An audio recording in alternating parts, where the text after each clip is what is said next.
Darren joins us in Alberta, Canada. Darren, welcome to The Ramsey Show. Hey, how you guys doing today? Great. How can we help?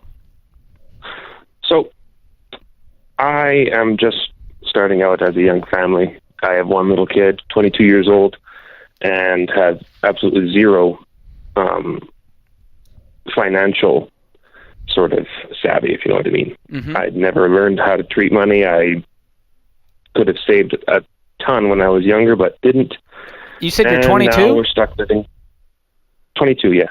Oh, you act like you were like a very old man with no time left.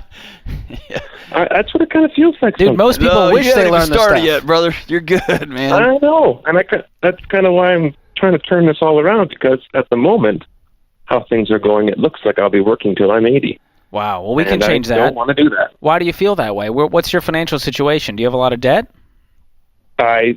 Unfortunately, we do. Well, actually, fortunately, we do not have much. Only about $2,000. Okay. In credit cards. Just recently starting to look into the baby steps, but every time we try to get our $1,000 emergency savings put down, since it's winter with COVID, my hours are cut. There's no work really going at the moment, so we end up cutting into it just to pay our ordinary bills. Mm. We don't eat out. We don't spend extra money. We don't do anything. And like I've already started running DoorDash and taken on as many extra side jobs as possible just to make sure we have enough. How can we change things enough? What do you do for a living, man? What's your day job? I run a hydrovac truck for an environmental company. Like, you'd think it'd have a little more work, but winter has almost no work, and competition is beating us out. Yeah. So, what do you make a year, man? About $40,000. 40,000. Is that all of the household income? Yes, my wife doesn't work. We have a little boy at home, and yeah. So you owe $2,000. Yeah. Okay. We've managed to wheedle it down. Yeah. So I'd like to get rid of the credit cards entirely. Oh, absolutely, absolutely. So I'm going to let George walk you through the baby steps, but I want to back out 30,000 feet. Okay. Okay. Brother, you're in a better spot than you think you are. It's cold and it's been dark the last few months, and you sound beat down. How old's your baby? He's 8 months. 8 months. So I want to tell you, I've got 2 little ones myself. You're in the season of 8 months when it's exhausting. You can't go outside because it's zero, or it's -0 where you are. All of this weighs down on you. The way I hear in your voice is like you're under one of those anxiety blankets, those weighted 50 or 80 pound blankets or 40 pound blankets, and like your soul has left you. You are not in bad shape financially, brother. You are way ahead of the game. I think the question you and your wife need to ask yourself is this where we want to live? If this is going to be the financial reality of the job I work in now, and by the way, since I was 22, I've probably had 5 to 6 to 7 different jobs, a couple of different careers. So you're good, man.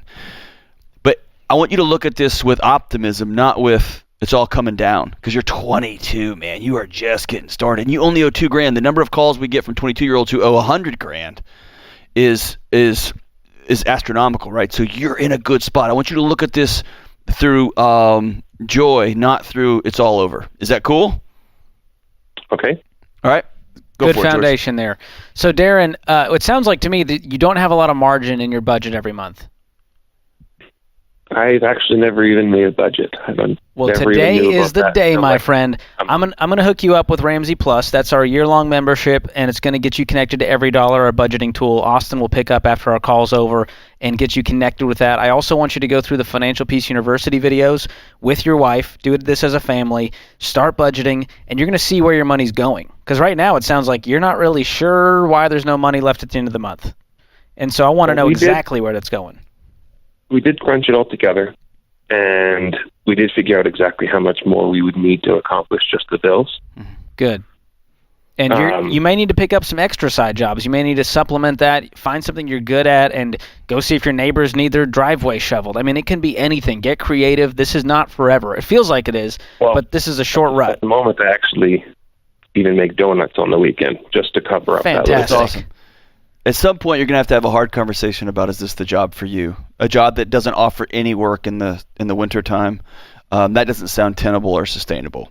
And if competition's eating your company alive, it may be time for you to say, okay, in 2 years, where do I want to be? Do I want to be a nurse practitioner? In 5 years, do I want to be a nurse? In 2 years, do I want to own my own truck? In 3 years, do I want to have a mechanic shop? Whatever those things are, start planning for those things now. But man, there's a lot of, we've already done this. You got to start this thing with your attitude, brother, and say, sweet, this is falling apart, sucks, now I'm on to the next. Now what's going to be there for me and my family? Go get it, man. Yeah, you're 22 with $2,000 in debt. You're going to look back at this 6 months from now, and you're going to be out of debt. You're going to be working on that fully funded emergency fund of 3 to 6 months of expenses, and then you're not going to be worried about the hours and what's going to happen. You're going to have what we call financial peace. And after that, you're going to begin investing and saving for that kid's college and paying off the house early and doing all kinds of amazing things. And so I want you to dream about that future and let that vision fuel this fire where you go, you know what? I'm going to do whatever it takes right now. Yeah. I'm going to look back and say, remember when things were crazy and my job, there was no hours, we were doing whatever it took to get by. And those are the stories you're going to be able to tell your son. And so get plugged into the stuff. I'll have Austin pick up and make sure you get connected to Ramsey Plus, and that will walk with you along this journey to make sure that you know exactly what the right next step is. Perfect. Thank you for that, Darren. Good call, John. Yeah, man. Man, but it is interesting that a 22-year-old guy who thought my life's over, I have $2,000 in debt. I thought he was going to say, I'm 64, I have nothing in retirement, I lost my job, and I have $100,000 in debt. And almost all of the time I hear somebody with that level of despair. Yeah. There's life circumstances going on. Somebody's marriage is in trouble. Someone's got an 8-month-old and they're in the doldrums of winter in Canada, right? Whatever it may be. And it's easy to see a little roadblock, a little speed bump as this giant mountain. And it's just not. You just got to back out far enough and go, all right, man, I thought this was going to be it. I'm 22. Dude, I was a high school coach when I was 22, and since then, now I have a YouTube show. I mean, who knows where this thing's going? Yeah. But you got to get out there and hustle, and you got to say, all right, this isn't working. This ship has got a hole in it, so I got to get on another boat and go find another job. Yeah, and that's a great reminder for anyone listening, because no matter what age you are, you always feel like it's too late for me. Right. Right. And I'm 42, and I just lost my job, or I'm 18, and I don't know what I want to do with my life. It's all over. It's not. It's never too late to take control. It's not over. 62. Start over again. Yep. Start over again. 72. Start over again. Just keep getting back up. Keep getting back up. Keep getting back up. Thank you for joining us, America. We're glad you are here. Michael is with us in Raleigh, North Carolina. Hey, Michael. Welcome to the Dave Ramsey Show. Hey, Dave. Thanks. Appreciate you taking my call. Sure. What's up? So I went to Smart Money back in May. He did a show in Durham, and it was a fantastic show. It's really informative and really entertaining, which I was surprised. I thought a money seminar wouldn't be as entertaining as it was, and it really was. But thank you. I left the next day and got my state-specific wheel and went and found one of your ELPs and started a Roth 401k. Mm-hmm. And I'm checking it out right now, and basically it says I've lost. I'm a negative 5.11% on my annualized since initial investment, and my year-to-date I'm also negative 5.11%. And is that because I'm wondering, why is that? Because, I've seen on the news the stock market is going up, and my 401k is actually gaining at about 7% year to date, which, did he pick the wrong funds to put me in, or can you explain any of that to me? Well, I think you probably need to get on the phone with them and find out exactly what you're in and let them dissect your statement with you, okay? Right. The thing is, you need to pick your funds. They don't need to pick them. It's your job to look at the funds and understand what you put money into. And so they're supposed to be teaching you as you're buying, so you know why you picked a fund, and based on that, you're comfortable with it. Now, I don't know what's happened there. It's possible that the fund is broken even, and that the fee, the 5 3/4 fee, has gotten you. If that's how you set it up? It is. And so you've not recovered the fee back, is what it amounts to. And that would be, or not all of the fee, a portion of it is what it sounds like.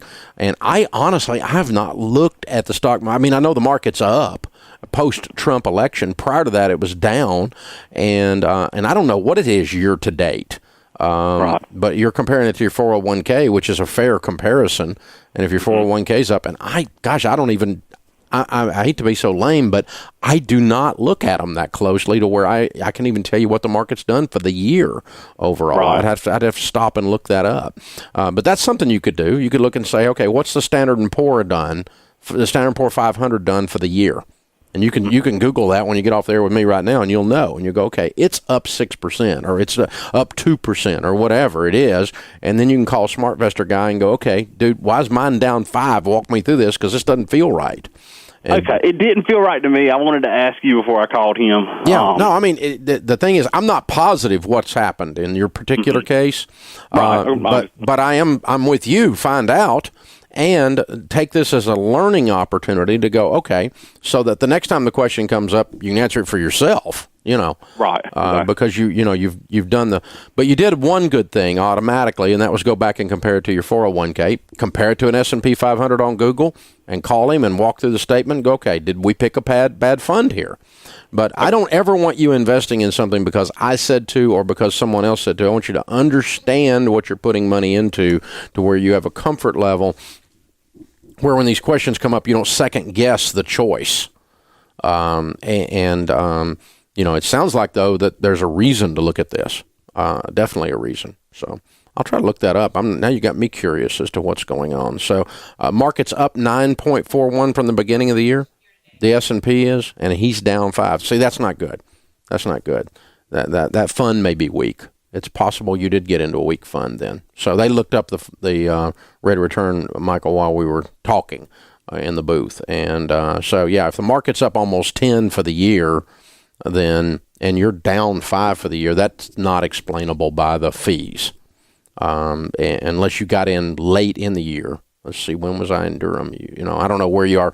Did you start in January? And so that kind of stuff is what you could compare to. But anyway, dig into it, learn, and you either move funds.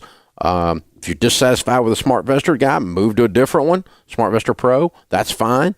But the big thing there is to always know and learn, and thank you for calling me to do that, because I don't have the answer to your question in your particular case, but I commend you for scratching and digging and learning, which is what you should do, because you always want to work with an investment professional that has the heart of a teacher, meaning that you are learning. That's what you're looking for, and that's what the SmartVestor Pros specialize in. So they won't be offended at all, whoever your person is, when you call and you want to know more about your stuff, and you're not questioning their ability, you're questioning the decision and how these numbers crunched out. And it's a good question.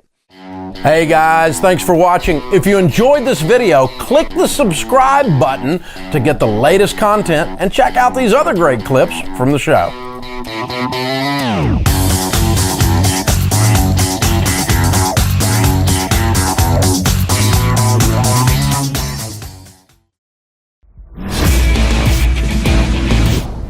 Thank you for joining us, America. We're glad you are here. Lindsay is with us in Phoenix. Hi, Lindsay. Merry Christmas to you. Oh, Merry Christmas to you, Dave.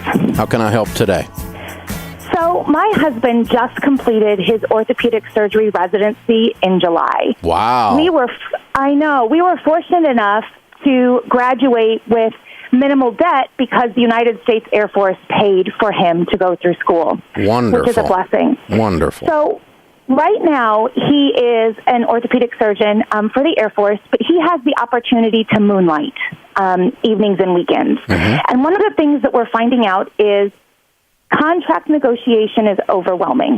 My husband knows a lot about how to do a total joint, but very little about how to negotiate, whether to use an organization like locum tenens, which obviously takes a fee, or to go in one-on-one.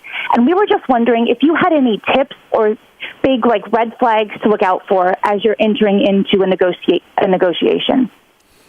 There's 2 or 3 rules when you're negotiating, and if you'll remember those, you'll be okay. Okay. Number 1, he with the most information wins. Mm-hmm. So the fact that you don't know anything about it means you need to learn something about it, meaning I need to learn what a lot of different people are paid, how they're paid a lot of different ways, how these contracts are structured a lot of different ways. You need to learn a lot about it, and you need to do that whether you're using an outside firm to help you or not.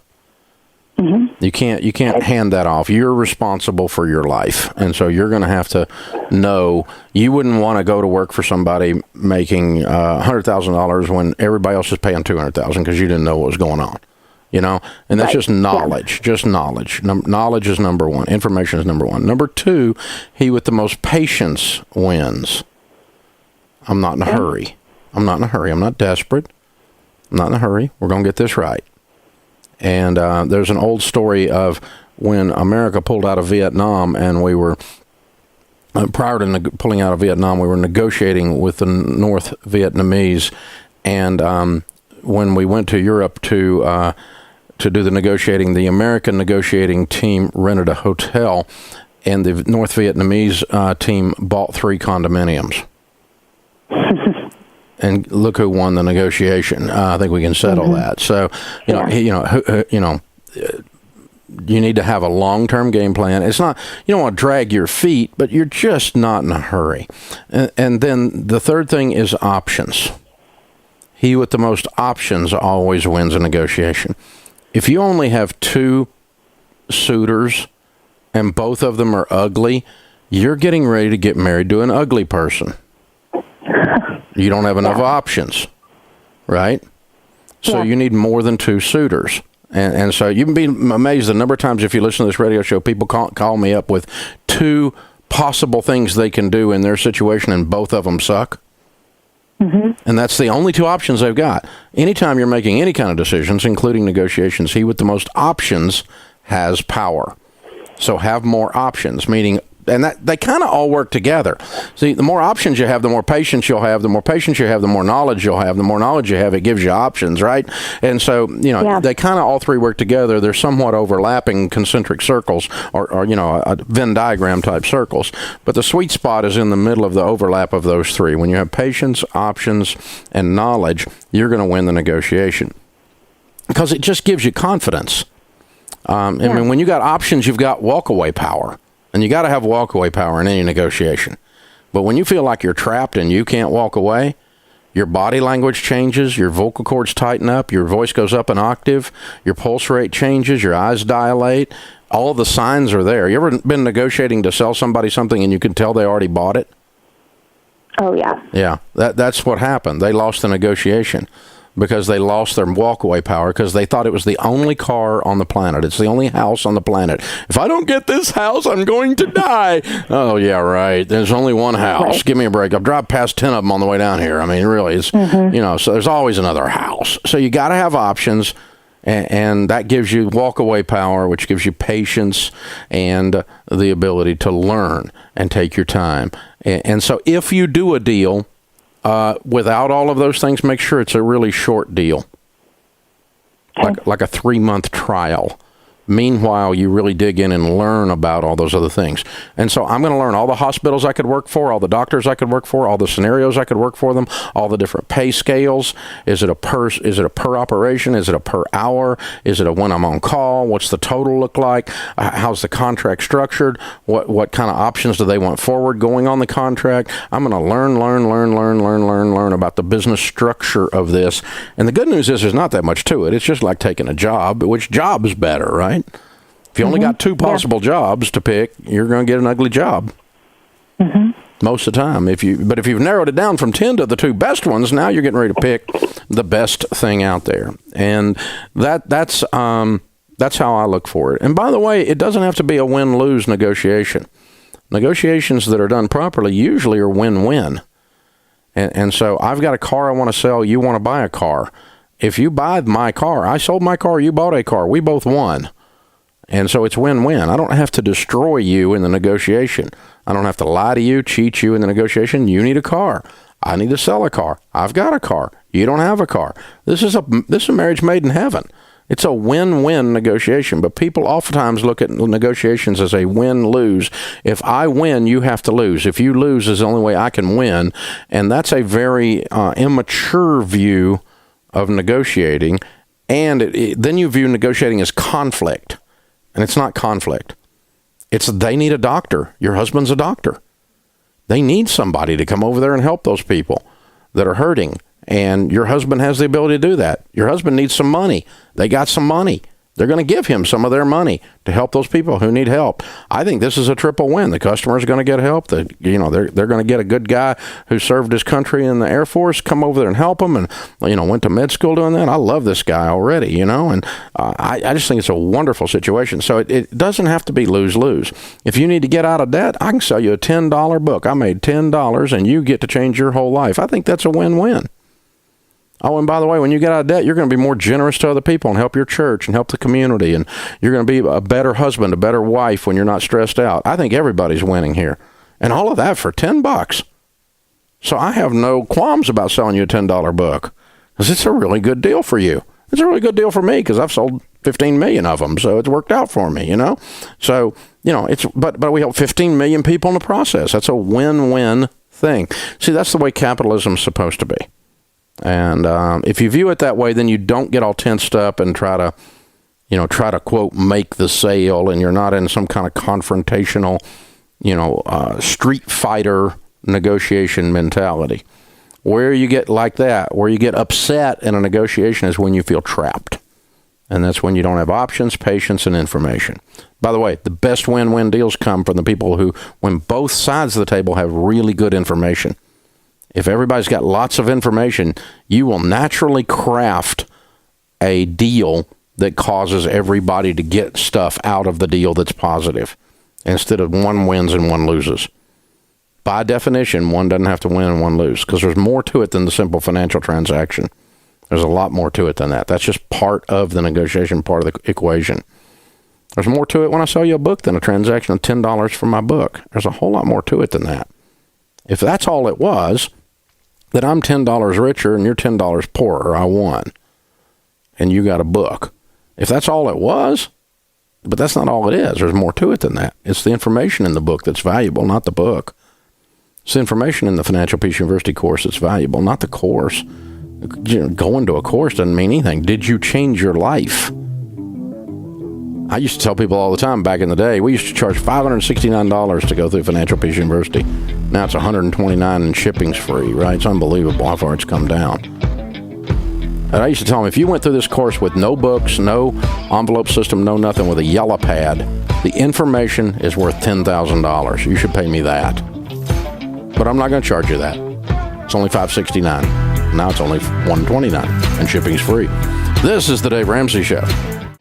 Hey guys, thanks for watching. If you enjoyed this video, click the subscribe button to get the latest content and check out these other great clips from the show.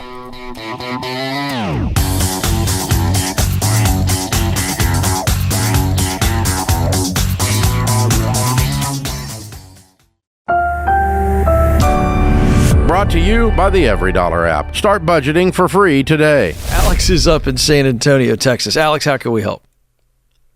Yes, sir. Good afternoon. I owe my sister $20,000 that I would like to pay her back. She loaned me this money earlier in the year, and we invested the money. It didn't pan out, so I was calling for your opinion on getting a loan, and if so, which would be the best type of loan? Okay, hold on a second. So you got your sister to give you $20,000 for some type of business investment. What was the investment? Yeah, what was it? It was property, but it's out of the country. It's in Peru. Okay. So it got a little dicey, and it hasn't panned out. What does that mean? I would like to pay her the money. What I know, but what does that mean? It didn't pan out. Well, we've run into some obstacles, legal obstacles. Evidently, the people that we were dealing with weren't entirely honest with us. So the money's gone, and you have no recourse. Right. How's your sister taking it? Well, she's been pretty patient with me. She's not harassing me at all, or keep reminding me.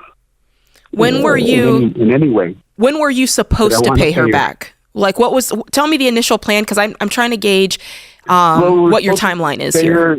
We were supposed to pay her within a couple of months. It's been almost a year, and it's gone just a little bit longer than I would want it to. Got it. And okay. Well, you're broke.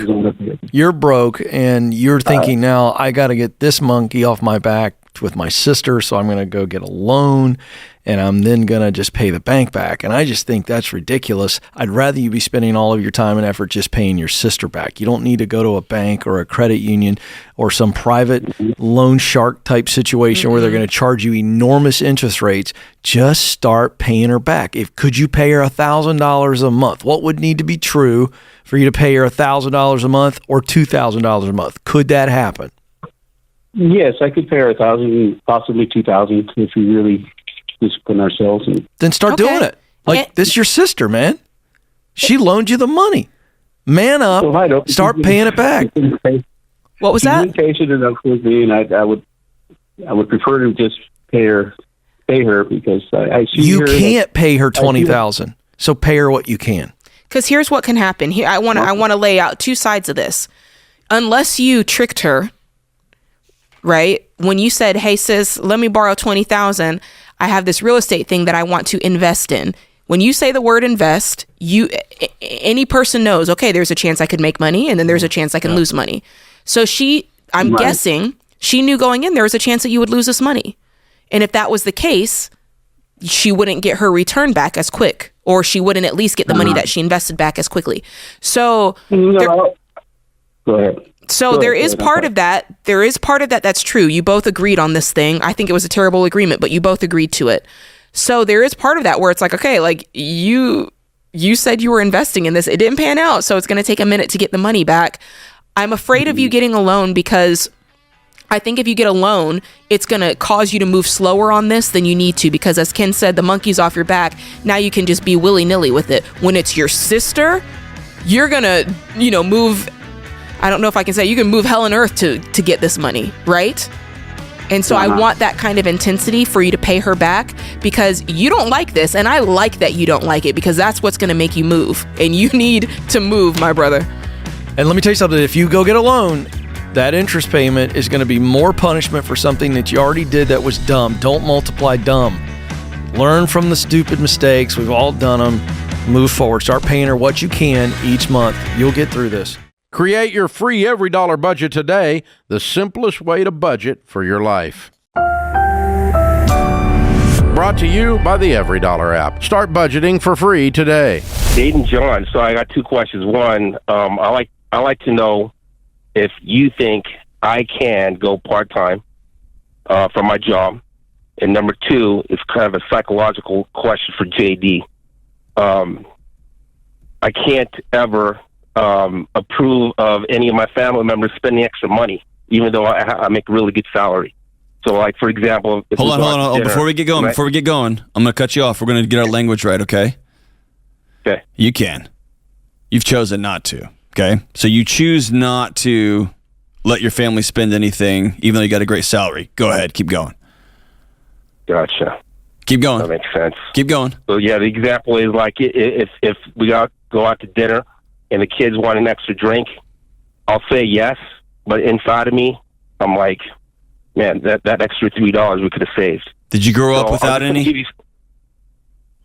Yeah, I grew up poor. There you go. I mean, I wouldn't say poor. I would say okay.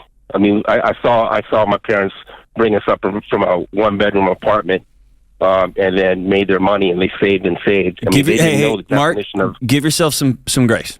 Your nervous system is wired up this way.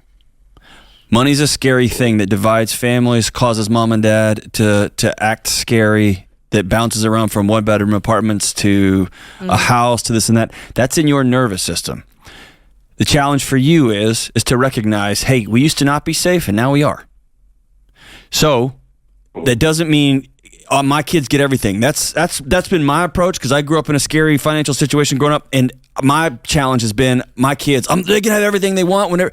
I got to wheel that back too, because I'm going to create monsters if I'm not careful, right? But what that means is when they say, "Hey, Dad, I'm still hungry. Can I get another taco?" And I go, sure, buddy. And that my heart starts beating. I have to know inside I'm practicing something new. And that is, we're okay. And I've never had that before, but I'm going to practice. We weren't okay, but we are now. And it's going to be uncomfortable at first, but the more you're mindful of it, the more you accept it, the more your body goes, all right, we're okay now. And you can start being strategic. So go into the money part with Jade. How we doing? I mean, this is an absurd thing. I mean, I'm worth 7.3. Bro, it's not absurd. You're running for your life. Okay, that's a little absurd. You're pretty wealthy. I mean, yeah. I mean, I have rental properties, all paid for, value at $2 million, bringing in I would say net $8,000 a month. I'm a physician. I'm one of those weird physicians that Dave always describes. You know, I paid off my loans in my first year out. I've been out for about 20 years. Good. Yeah, so you just need to loosen the purse strings, is what you're saying, because you have for plenty real. of money. I mean, I'm just so wound up, and it does affect my relationship with my wife. Can I give you one more thing real quick? As a physician, we're going to run up against the clock. I'm going to make sure Jade's got a second to speak in here. But as a physician, if you live an anxious life, always solving other people's problems, and you're doing surgeries and you're seeing sick people over and over and over again, sometimes an anxiousness response is to grab any variable you can and hang on for dear life. And I may wonder if your money, if your net worth is this thing I can control. When you have a job that's out of control, you got family, you got fires in your community. If this is a way to grab onto control, and maybe the path forward is practicing opening your hand up. Jade, that's a mic drop. Like I feel like that's a mic drop. I don't see any money issues here. Show me where the money problem is. You talked about maybe going part-time. Go part-time, homie. Yeah. Hey, what about how much you I want to go part-time because I want to spend more time with my family. Okay, done. So it's going to reduce my income, my take-home. I mean, because I live in the state of Hawaii, and they take a lot. Yeah. So my annual is going to drop down from, say, $390 down to $220, working 3 days a week. No, you can't do it, Mark. I'm just kidding, Mark. You're good. Do it. You're all good. Do it. And if you carry any debt on any of these properties, pay it off. Like, make your life as simple as possible financially. And I love the idea that you've worked hard enough that you get to work part-time and spend more time with your family. Embrace that. I think it's excellent. Create your free every dollar budget today, the simplest way to budget for your life. Brought to you by Zander Insurance. Identity theft protection isn't a luxury in today's world. It's a necessity. Get yours at Zander.com. I just have a brief question for you guys, and that is, I take care of my stepdad, and I myself have no more debt, but he has $13,000 combined between a personal loan from his brother-in-law and credit card debt. And I've been working on the credit card debt for quite a long time, and I haven't worked on the loan because I'm trying to get some help from him, and I'm not. Why are you working on his debts? Well, originally when we started living together, it was one of those things where we kind of needed each other in terms of, like, I didn't have anything, and I had the job, but he had the place to live, and he had a credit card, and things kind of, spiraled out of there. We've had life events happen. I got in a car accident a couple of years ago. We had to put the whole thing on the credit card because we didn't have, the insurance didn't pay out in time. So you technically don't owe these debts. It's all in his name, but you feel a guilt because it was taken out for your benefit. That, and he took care of my mother to her dying day, and I told him that I felt like I should do the same for him. So you feel like there's no legal obligation, it's a moral obligation, and you want to be generous and just pay off his debt. Yes, I feel that way. And I'm kind of in this conundrum as well that I need to take care of myself and my daughter too. Yes. Yeah. So listen, bro, you don't. I'm saying this in a way that I always want to hold very tightly, that we honor our parents, okay? But it's their investment in us as kids is not some sort of 401k for them. These days, it's not if your identity gets stolen, it's when. So you need ID theft protection from Xandr. They monitor your personal info proactively and alert you of any suspicious activity, including home title fraud. Then Xandr takes care of everything, including up to $2 million of stolen funds protection and white glove service to help you get your life back. Plus, kids are covered for free on their family plan. Call 800-356-4282 or go to Xandr.com. Do you know what I'm saying? He's supposed to take care of your mother. That was his wife. He was supposed to take care of you. You're his kid. Do you know what I'm saying? Yeah, I get you. I hope that if I ever found myself destitute and my son was able to, he would help out his old man. I do. I like the idea that I can help out my dad if I ever need to. Okay? But that's different than like I'm some sort of an account that he's going to start withdrawing from. And that's really how it kind of feels lately. Yes. Is that I'm obligated to do this. And is he putting that pressure on you? Or is that you telling yourself a story? I feel like it's me who, So he hasn't brought this up at all? We've discussed it a couple times, and he gets really defensive. You know, where would you be without me, and that kind of deal. Yeah, dude. So that sounds like he's pressuring you. Yeah, it's predatory, and guilting you it's into nonsense. paying off this debt. Here's where you would be. Not there. Yeah. Ta-da. I hate that crap. That, hey, I did something nice for you, son of mine, so now you owe me. And owe means I'm going to spend recklessly. How about this way? If he wants to get on a budget and get a job and talk finances together, all right, cool. I'll play ball. But nobody who says that kind of crap to their kids ever does that. People who talk to their kids like that, they want to spend what they want to spend. They want to lay around. They want to like, oh, are you get what I'm saying? Well, he's in poor health and he can't work. And I've asked him if he could sell off some of the things that he has. And it's been one of those, yeah, I'll do it, but it hasn't happened. There you go. There you go. So, okay, so he can't work. He's in poor health and you're honoring your dad. That's amazing. Good for you. And I honor him. He can't go get a job. Cool. But yes, then the next logical thing is we have a math problem that we have to solve together because we're both in this together. And so what he wants is he wants to not have to participate at all, not get rid of some of his blankies that makes him feel warm and fuzzy, not get rid of some of his toys or tools or whatever you got out there. But he wants you to come up with that extra money and that extra support and that extra fill in the blank. Pretty much. Are you also his retirement plan? I mean, beyond this $13,000, how is this guy going to survive the next 10 years? If he can't make his payments. That's the thing, is this problem is bigger than you, and he's trying to put it on you, as if you're the reason for it. As if this debt was out of his life would be perfect. And it sounds like you don't have it together financially. Where are you at? Because you're saying, hey, I really can't afford to do this. I've just barely started to get my financial situation corrected. I had student loan debt for a long time, and by the grace of God, there was some kind of class action lawsuit. My loans were canceled.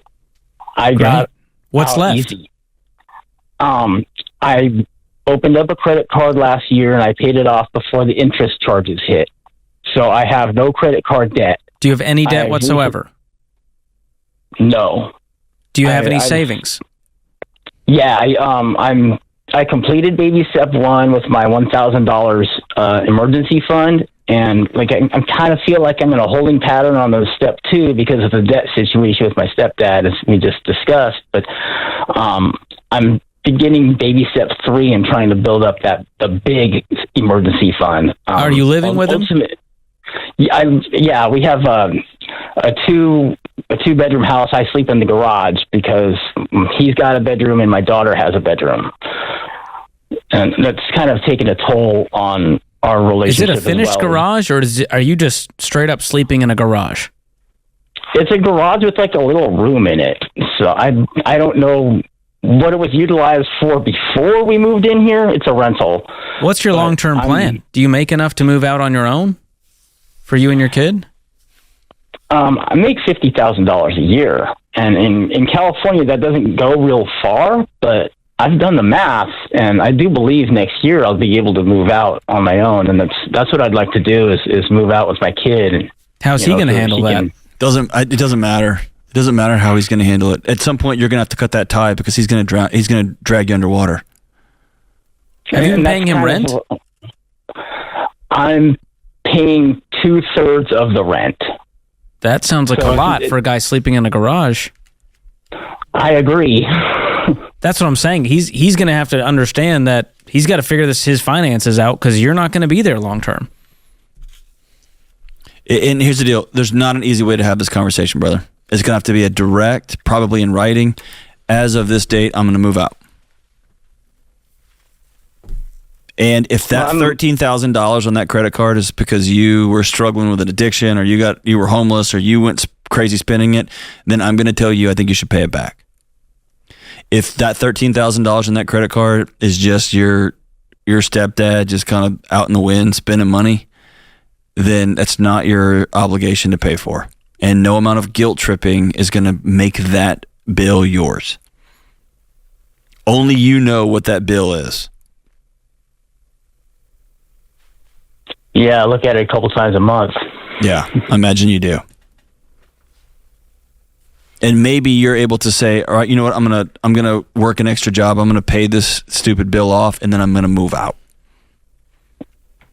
Yeah, that's something I'm working on right now. I'm educating myself into being able to build a small business on the side as a side. You don't need to be doing that right now. You do not need to be building businesses, brother. That is how people take one step out of the hellhole you've found yourself in and fall right back in it. You need to get 2 jobs that have health insurance that you can clock in and out of, that give you some boundaries and some practice on your life. Okay? Don't start I'm going to get in a gig on the side. Man, that's too much for you right now. We got to draw some boundaries with dad first. One step at a time. The best ID theft protection is from Xandr. They not only monitor, they help you get your life back. Go to Xandr.com to learn more. Brought to you by the EveryDollar app. Start budgeting for free today. Hi, guys. I need some advice. I'm in trouble. Oh, no. Deborah. You sound like you're in the corner. You remember like when we were kids, your parents sent you to the corner? Sound like you might be in the corner, Deborah. Let's go. No shame in your game. What's going on? Yeah, definitely on the cusp. Uh-oh. Okay. I have 2 houses. Okay, one I was renting out. The renter went away, totally trashed the place, left the place broken, haven't fixed it, had a lousy, horrible 2024 year. And it's left me with $70,000 worth of credit card debt. Oof. Because of the house or because of other things? The house, trying to get people to help get it repaired, that kind of thing. It's still sitting not repaired. It's been 8 months. So I've lost that income. And then my income went down from 5 days a week to 3 days a week. So that also hit me. Plus I had like knee surgery. I have kids living with me. I have grandchildren living with me.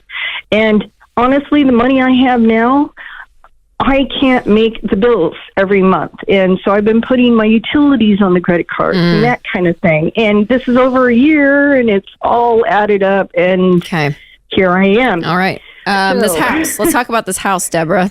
The rent. How much do you owe on it? On the rental, I owe $0. Oh, it's paid for.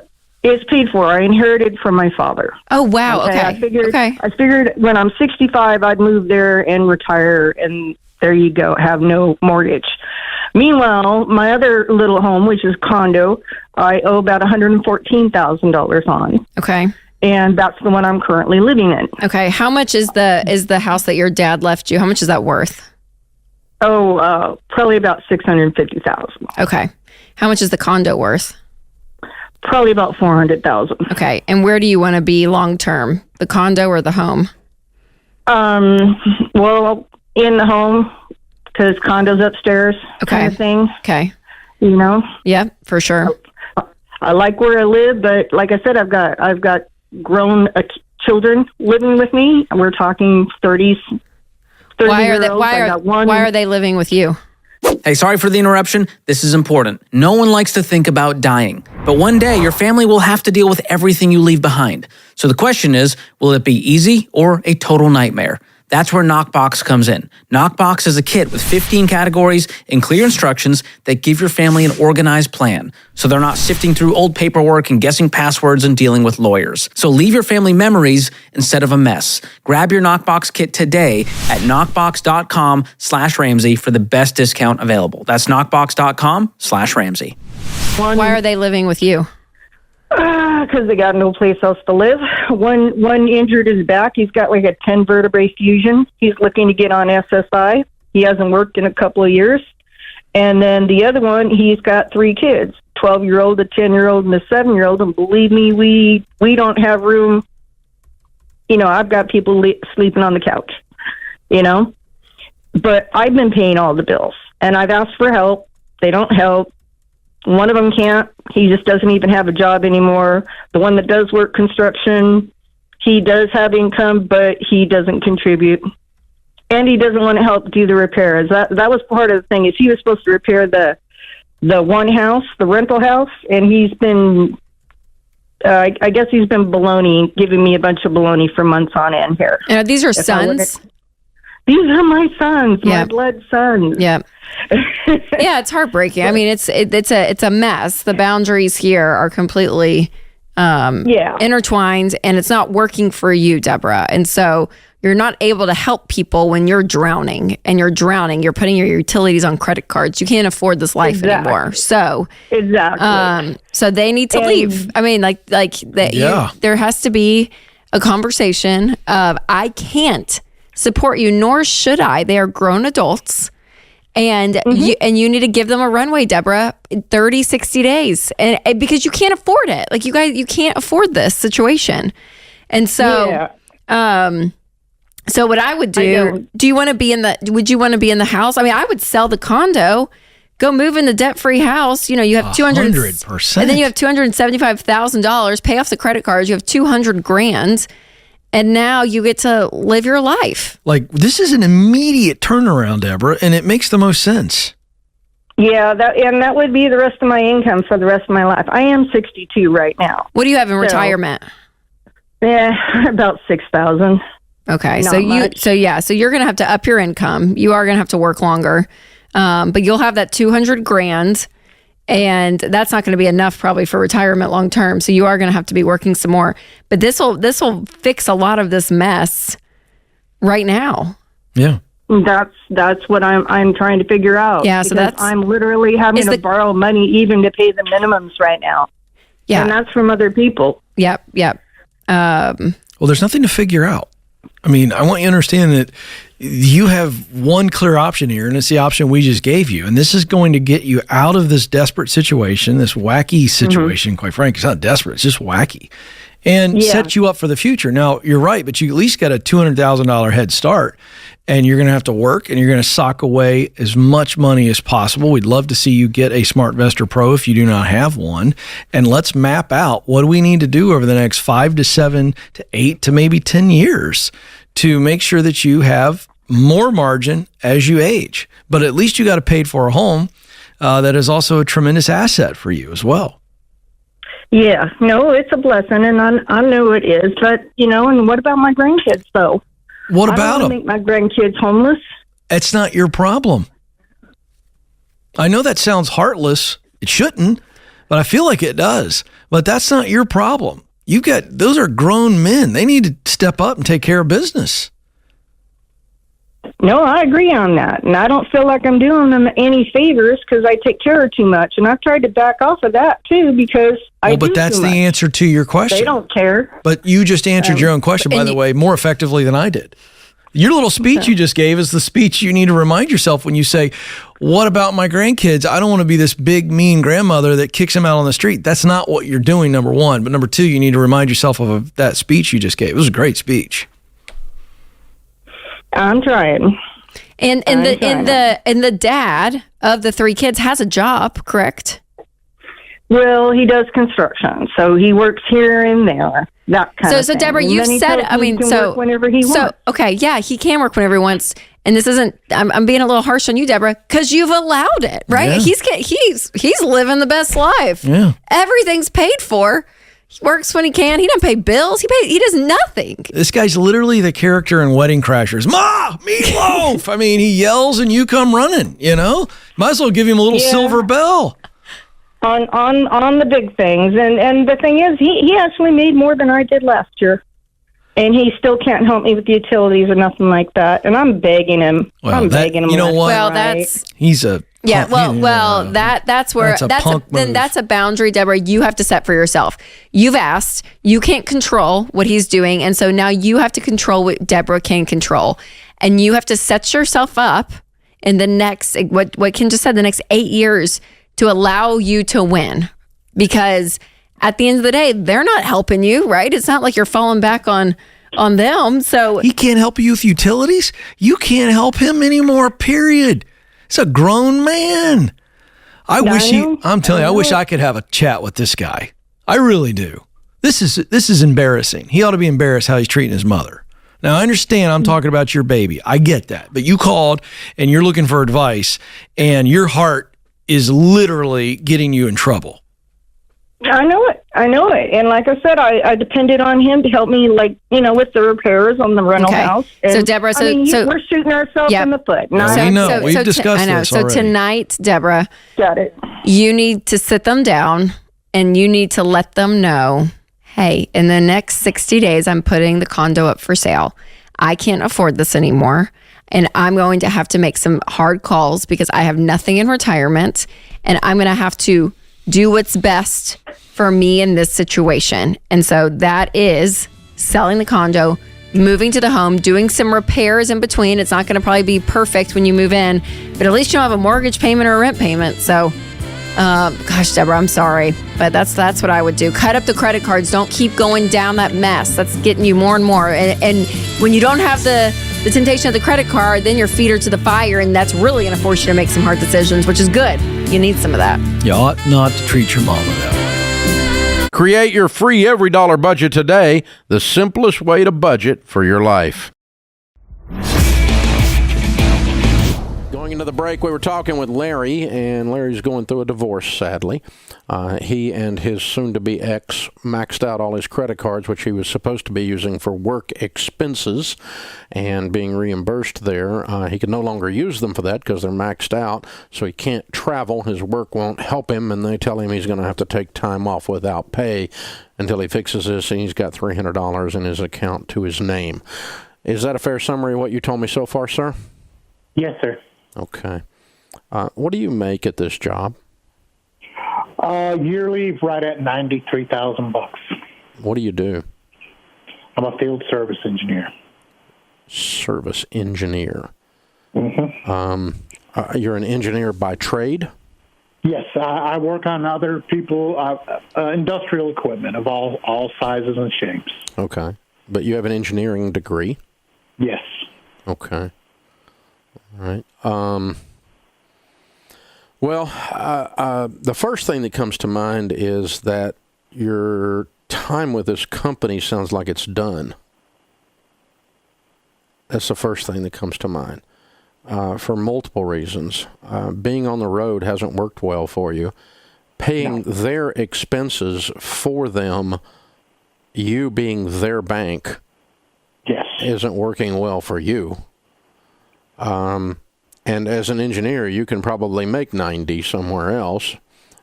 You're out of money. You don't have the ability to borrow to go on the road anymore. And for some odd reason, after 15 years, they're unwilling to help you at all. That's either means that they don't like the level of production that you're doing, or that they're cold-hearted, or both. How big a company is this? It's a worldwide company. Oh, okay. That's the problem. That's the problem. It's just corporate America then. Okay. Yes. All right. No heart, no soul. How much debt have you got, Larry? Total probably around $225,000. That including house. Okay. How much of that's your home? About $120,000. Okay, so you got $100,000 in consumer debt. Yes. And how much of that's credit cards? Probably around $15,000. Okay. What's the rest of it? 2 vehicles and a motorcycle. So you got like $50,000 cars? Got one that's 40 and one that's 20. Okay. But like I said, I'm in the divorce and I cannot sell her vehicle. I tried to do that, tried to take it out of my name, but it's still in negotiation or arbitration, I guess you might say, that they will not. I can't do it until that's final. Yeah. I understand. She bought the new car just recently. In your name? Yes. How did you sign it? I didn't. She fraudulently signed your name? And my name's on it, and I have to pay for it. That's my dilemma. That's my insurance company. I have to pay the car insurance also, which they told me that I could not drop because it was their company policy unless I dropped everything that I've had for over 30 years, home, okay, life insurance. All right, so you need to sit down and talk with your attorney. Because let me help. Let's sidebar for just a second. We'll come back to your immediate problem. You got a lot of problems, but but if you did not sign for this car, there's no way on God's green earth in any state that you should end up liable for this car. If you do, you have the world's worst attorney. Well, she's committed criminal fraud if she signs your name. Oh. Okay? I can't go and sign your name and buy a car. Even if I'm married to you, I can't do that unless you have a power of attorney. Have you given her an unlimited power of attorney? No, not recently. Okay, well, ever? I don't remember. I've been married 32 years. Well, I've been married 35 years. I know I haven't given my wife an unlimited power of attorney. So I'm positive of that. So anyway, so you need to sit down with your attorney. It sounds like your soon-to-be ex has committed criminal fraud. That should enter into the negotiations. You should not end up responsible for a $40,000 vehicle that you did not sign for. Now, that's a sidebar. As far as your insurance company goes, tell them to stick it in their ear. Okay? If they can't, I'm going to cancel everything in sight with them. They don't get to tell me what to do. Who is this? Who's this insurance company? Alpha. Okay, then go get you another insurance company and get insurance on your car. Why are you insuring her car? You know, your attorney sounds like a wuss to me. Well, he told me just our last meeting last week or 2 weeks ago that he would drop my insurance company also. He said that's not a law. He said that's their company policy. Yeah, that's exactly right. I'd go get let her get insurance on a $40,000 car she signed fraudulently for, and don't you dare pay a payment on that. So that's set aside. Now we got $15,000 in credit card debt. I'm guessing both of your names are legitimately on all those credit cards, and I'm guessing both of your names are legitimately on this $20,000 car. What other debt is there? That's basically it. There is a Lowe's. I just forgot that. That's probably right at $10,000. I bought a piece of property a couple of years ago, and that was used to fix up a couple of trailers on it. Mm-hmm. Is that property? Do you still own it? Yes. What's it worth? The property is probably worth $100,000. It's on a lake. Good.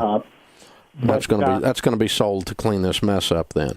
Yeah. So here's a couple of other things, and then we're going to get back to your original issue. The last thing is this: in a divorce, you don't want to end a marriage and stay on debt with somebody. No. And so this car has to be moved away from you. You need to refinance your car as a part of the negotiation and get it out of her name, and you be responsible for it, and you probably need to sell it then and get something cheaper right now as soon as possible. But all of that's going to be, you have to get permission to do all that. That is accurate information from your attorney. So you've got to make sure you don't stay on the hook to pay everything if she doesn't pay it, because the one thing we know about her is she's not reliable. Now, next on, what are we going to do with $300 to your name and no ability to go to work? You're going to have to go to work somewhere else. And that may mean delivering pizzas and driving Uber for 3 weeks to keep your bills paid a little bit until you get a new engineering job. Okay. A part-time job doesn't bother me. I can get a job because, like I say, I work in companies all over the U.S. I have many contacts with them, and offered quite a bit of jobs to come privately work for them. But I didn't want to lose a good job, or what I thought was a good job. Yeah. I don't think you've got a good job. I don't either anymore. I don't think you're working for a good company. So, it's as soon as you can land something, the better. Hopefully you can land it there until you at least get through this divorce. Yes. Because you need to stay there until you get this settled and you don't end up holding the bag on the whole thing because you're having to fly into Birmingham to do negotiations. You got grown children or little children? Yeah. No, my children are grown. They're gone out of the house. Well, that's financially good news anyway. Right. Well, one of the things in the last November and early December, we had arbitration dates that I told my company about. And, the 2 or 3 days before, they told me, no, you cannot leave that job and go to that, which did not put me in good standings with my lawyer or anybody. Yeah, exactly. Because you do need to look for a job, brother. And you're going to have to get something part-time to eat with until you land something. Hopefully you can land something in a week or two. And you may need to move. And if you move, that's fine. You fly in for the arbitration and make that part of your signing deal with the new place. I'm sorry you're going through this, but break this down into small parts, figure out what's most important. And that last part right now is the most immediate emergency you've got. This is the Dave Ramsey Show. Brought to you by the EveryDollar app. Start budgeting for free today. We have Sharon in Springfield. Hi, Sharon. Welcome to the show. Hi. Thanks so much for having me today. Absolutely. How can we help? Well, my husband's been handling our finances we've been married almost 20 years. And to the point that I really don't know what's going on in our finances largely. I say in a lot of ways he controls a lot of what we spend and how we spend it. And, we'll have financial discussions and we'll talk about it, but I don't really have a full understanding of our financial picture when we make decisions. Okay. And I can't get him to sit down and make a budget. Now, we've been through the Ramsey programs. I think we've been through them twice. We've even been out of consumer debt in the past, but keeping a consistent budget is a problem. I am the breadwinner in the family, and I'm wondering if it's worth just pulling my money out of our joint account and keeping my money separate so that I can at least budget part of what our income is. Why won't he budget? Like when you say, hey, I want to sit down and do this, what's his reason? Is it he doesn't have time? He doesn't think it's what's his problem? I think a lot of it is just understanding how to plan for little things that come up with the kids, like costumes that the kids need for programs or, posters that they need to, for school presentations, making sure we've got money for those little things. And of course, there's more than just what the kids And he doesn't want to do that, or you want to do that, and he doesn't think that's necessary to plan for those details?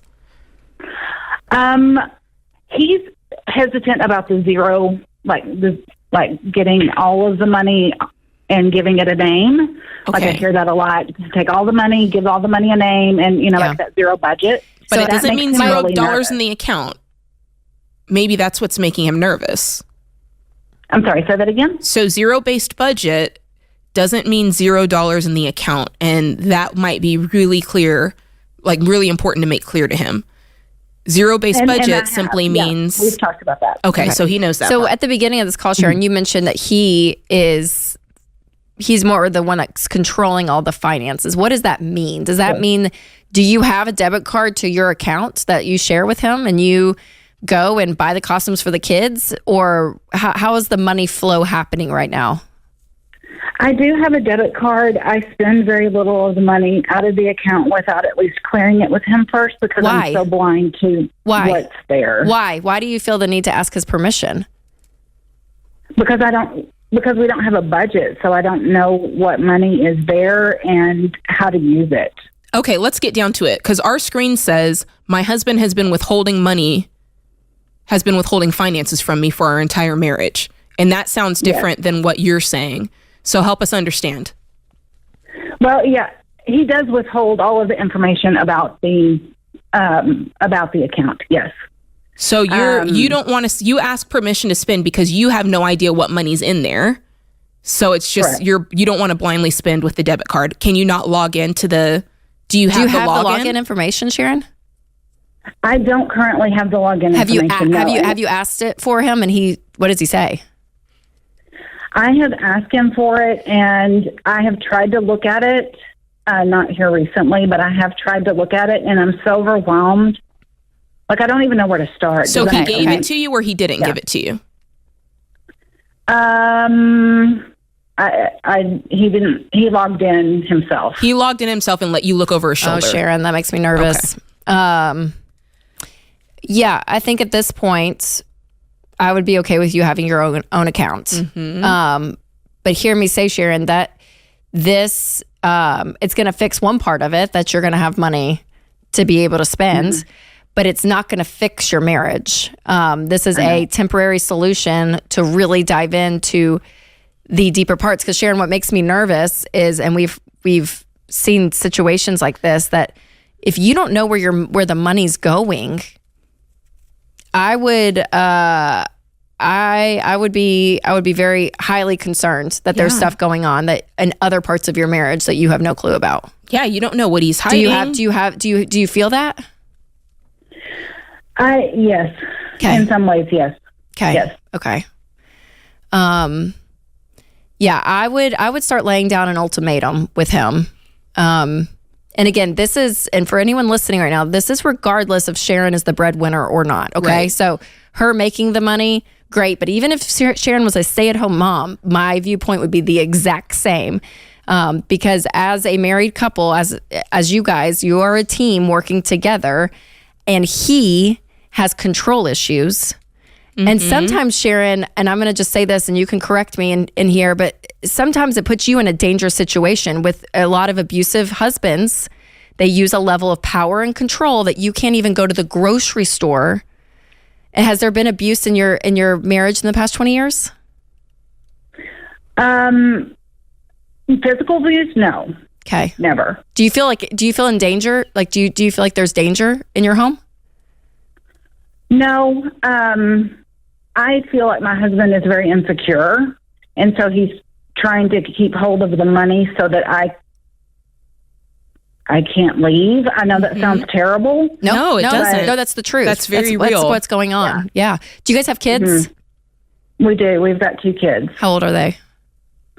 Almost 9 and 13. They're both about to have birthdays. Okay. Yeah, I would have an ultimatum conversation, and it is, you're going to give me all this login information. Yeah. And I want to see everything that's been going on. Any bills. Do you know how many credit cards he has? I believe we've just got one active credit card. I would ask him to pull his credit report. And pull yours. I want to see both of your credit reports. I want the login information to all of our accounts, including retirement, including checking, including savings. Any of those accounts, I want the login information, and I want them tonight. I want them tonight. Because if not, tomorrow morning I'm going to be at the bank at 9 a.m. and I'm opening up my own account. Because, Sharon, he has put you in, he has done this. You're not the crazy one. He has put you in this situation. So you're not being the bad guy here. You're protecting yourself. So important.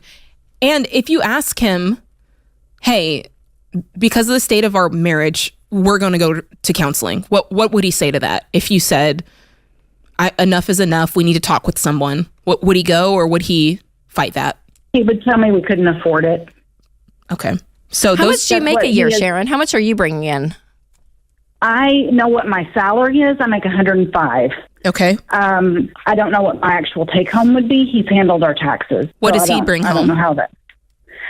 I don't know exactly. Wow. I think it's around 60. Okay. Yeah. Those are the two ultimatums: counseling, and he's changing by morning, or like Rachel said, you're going out and opening an account, and I just want you to know, like, you're doing well. Like, for yourself, you're doing well, and you don't have to stay in a situation where someone is abusing you financially.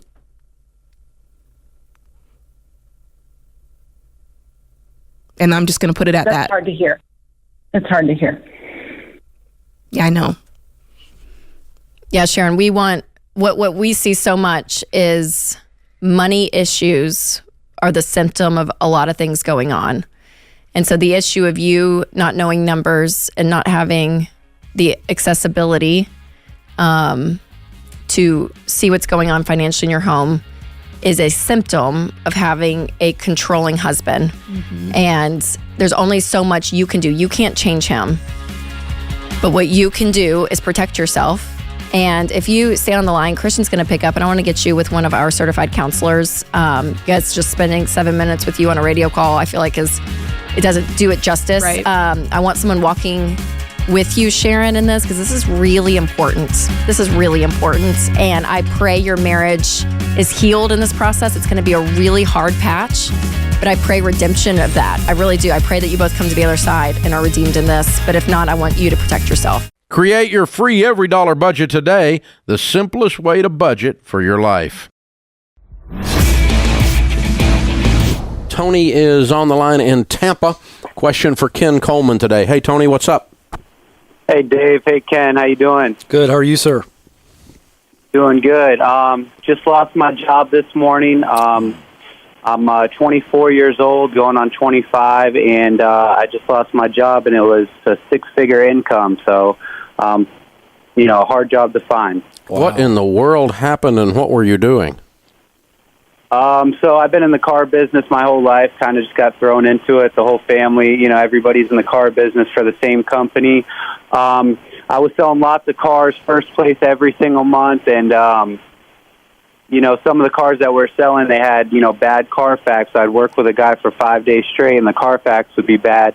And I decided to leave the Carfax, out of the, I didn't show the guy the Carfax, so I guess that could have been a lawsuit or something, and they ended up firing me. It was Mercedes-Benz, so, they're real strict with everything. You leave the toilet seat open, you might get clipped. Well, first of all, we're sorry. This is not a fun day, but I want to at least encourage your heart for a moment. You're going to survive. You've got to learn from this. Anytime something like this happens, you don't want to move on from this. You want to take as much personal responsibility as you need to, and then figure out, okay, what do I learn from that, not let that happen again, and move forward.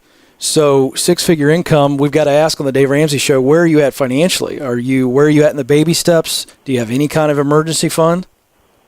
Yeah, I've been putting a little money away. I know my job's real strict, and the security there is not too good.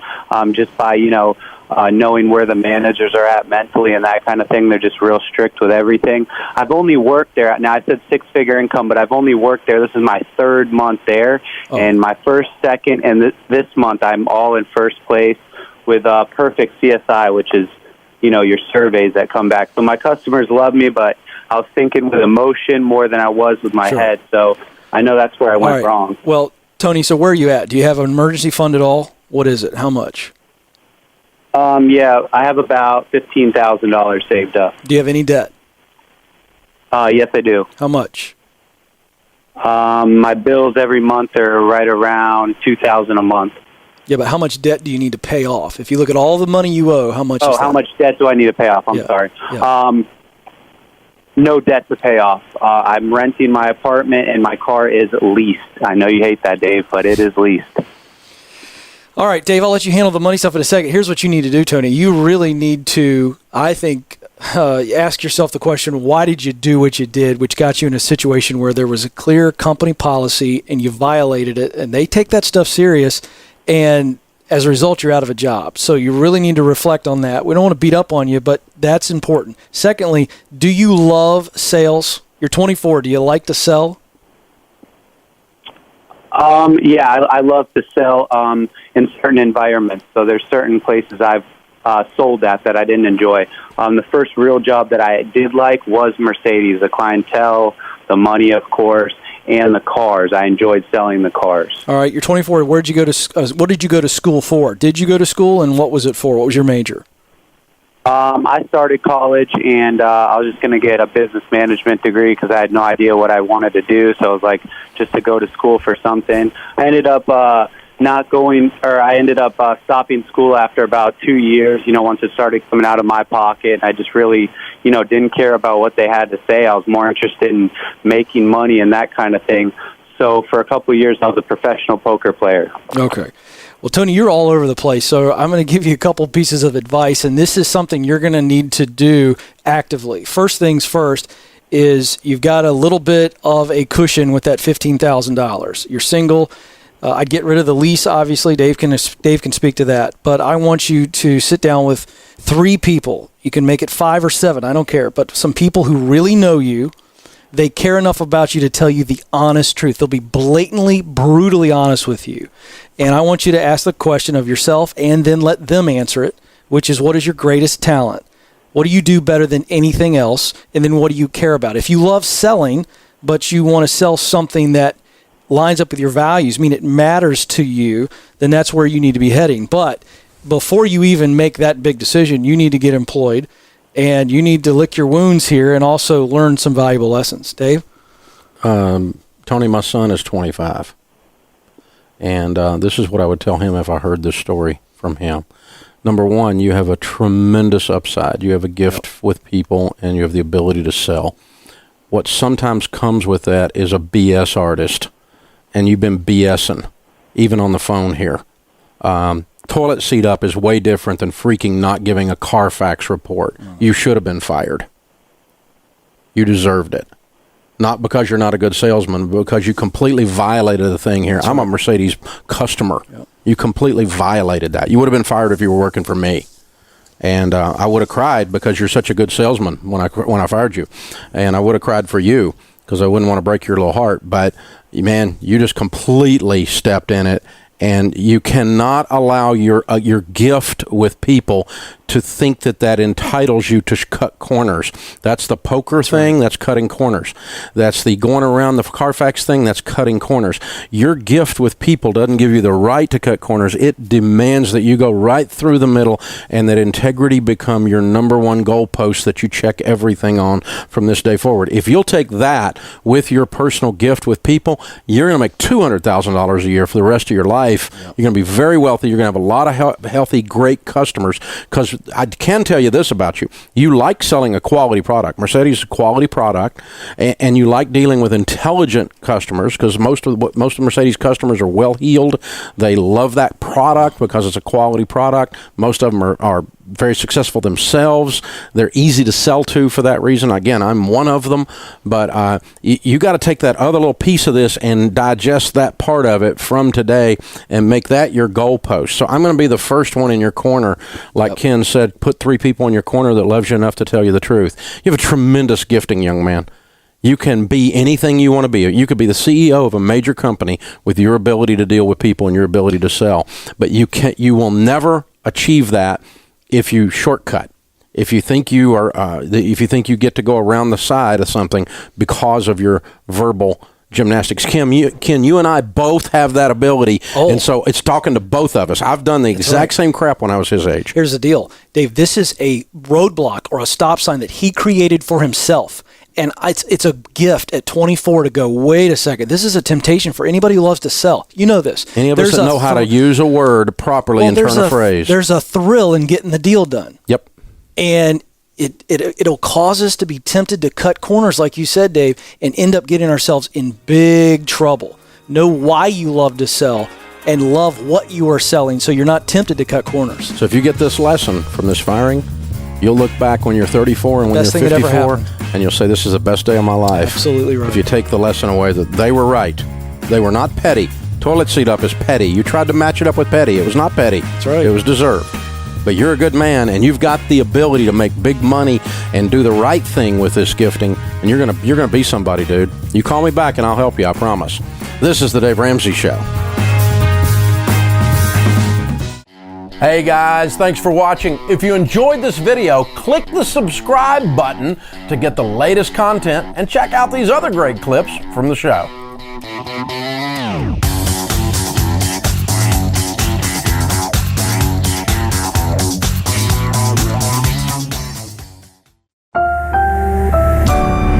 Brought to you by the EveryDollar app. Start budgeting for free today. So I've dug myself a hole, and I don't know what the right answer is. Well, actually, I probably do know what the right answer is, but I don't know how to get out of it. Okay. What happened? Well, to make a long story short, my wife and I got married 2 years ago after dating for about 6 years. We waited till all the kids were out of high school and we could combine households a little more easily. After a big wedding, we started trying to pay stuff off, but the minute we got home from the honeymoon and when it became the business of a relationship, the relationship changed, and that's where the problem lies. So in the process of paying stuff off, last July we decided, because we weren't making any progress on the credit cards, we made it a really wise decision to take a 401k loan for $50,000 payable in 2 years to pay it off. But now the credit cards are coming back. So I've got a list if you want a list, but just not sure what to do with it. What's the so your core question is what?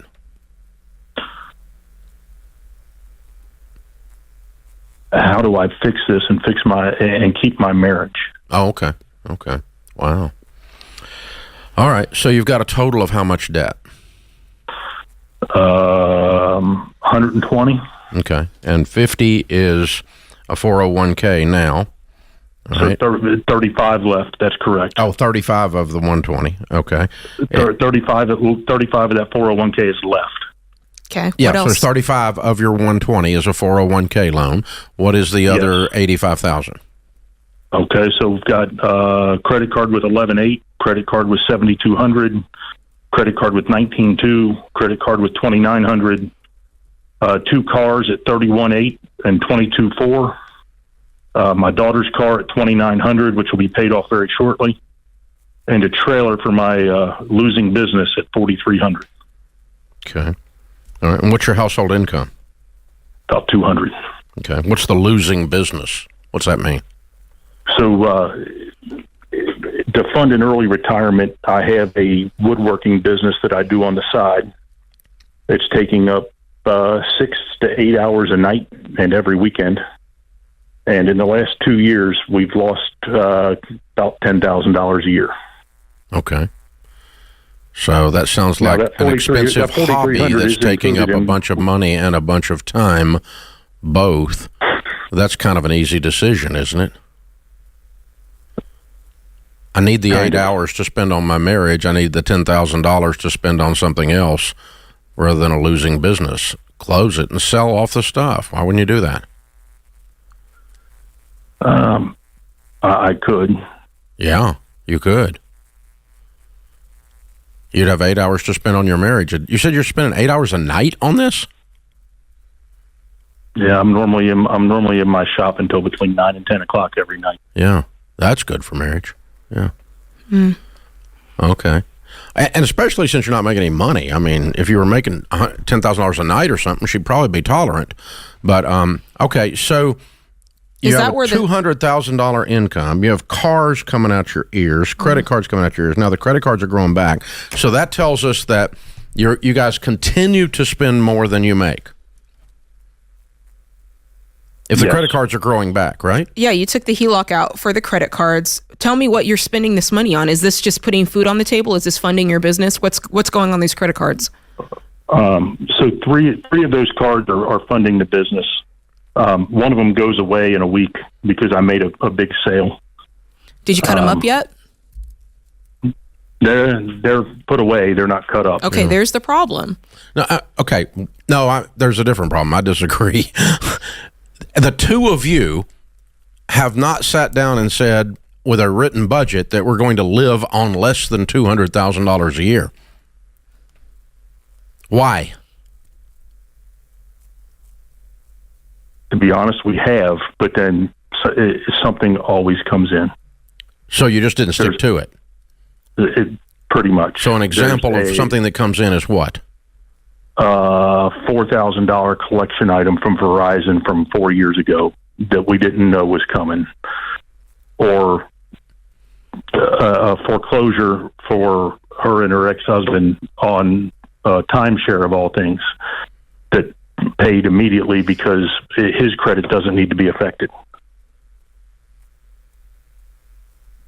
I'm sorry.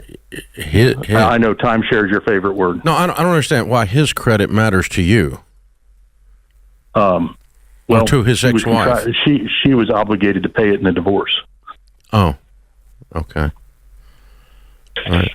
So she knew she had that, and the Verizon bill was hers too? Yes.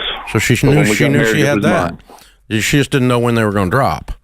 But she knew these were unpaid bills, and if she's an adult. I'm missing something here, Jack. Okay, I don't understand why this is ending your marriage. Because the two of you can't get on the same page, or what's the problem? So the stress of the bills weighs heavy. Okay. And we go out and we do we go to like a craft show on the weekend, and we make a little bit of money, and all of a sudden we're all in and we're ready to go take this business into early retirement. But by Tuesday, when it rolls around and we're back out in the shop, it's oh, holy cow, we got to work again. So you just have a short term. That's your side hustle, right? You have a $200,000 income, and the two of you can't decide to live on that. That's what's confusing to me.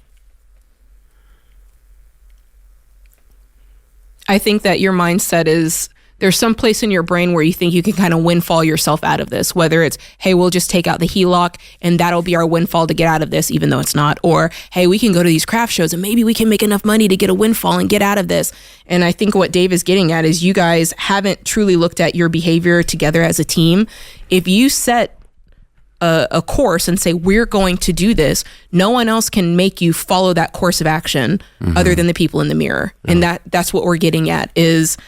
So, Jack, if you wanted to have some dramatic moves forward, okay, I can give you 4 things right now that if you go do them, by the end of the time you do those, which should be within 2 weeks, you're going to have a completely different scenario in your life. Sell both cars, sell the trailer, get out of the woodworking business, sit down with your spouse, and do a written, detailed budget where the two of you live on less than your day income, and you guys can clean this mess up in no time. But you're screwing around with craft shows, losing $10,000 a year and 8 hours a night, and losing your butt, and you can't sit down and manage to make it through a $4,000 bill making $200K. So you can do this, but you got 2 stinking expensive cars, you got a stinking expensive hobby that you wish was a business, and the two of you aren't working together. That's the answer, right? Those 4 things. Hang on, we're going to put you through Financial Peace University, see if we can help you too. Create your free every dollar budget today, the simplest way to budget for your life.